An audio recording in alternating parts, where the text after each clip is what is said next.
செய்திகள் தொடர்கின்றன. அமெரிக்க பாதுகாப்பு படை வீரர்களுக்கு கிறிஸ்துமஸ் பரிசாக தலா $1,60,000 வழங்கப்படும் என்று அதிபர் டிரம்ப் தெரிவித்துள்ளார்.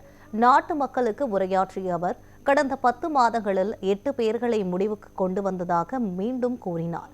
அமெரிக்காவில் சட்டவிரோத குடியேற்றங்களை முற்றிலுமாக தடுத்து நிறுத்தியதாகவும் தெரிவித்தார். பாதுகாப்பு படை வீரர்களின் சேவை மற்றும் தியாகத்தை மதித்து போற்றும் வகையில் சிறப்பு போர் வீரர் ஈவுத்தொகையை அறிவிப்பதில் பெருமிதம் கொள்வதாக அதிபர் டிரம்ப் தெரிவித்தார். 1776ஆம் ஆண்டு அமெரிக்க உருவானதை குறிக்கும் வகையில் 14,50,000க்கும் மேற்பட்ட பாதுகாப்பு படை வீரர்களுக்கு தலா $1,776, அதாவது சுமார் $1,60,000 கிறிஸ்துமஸ் பரிசாக வழங்கப்படும் என்று அதிபர் டிரம்ப் தெரிவித்தார்.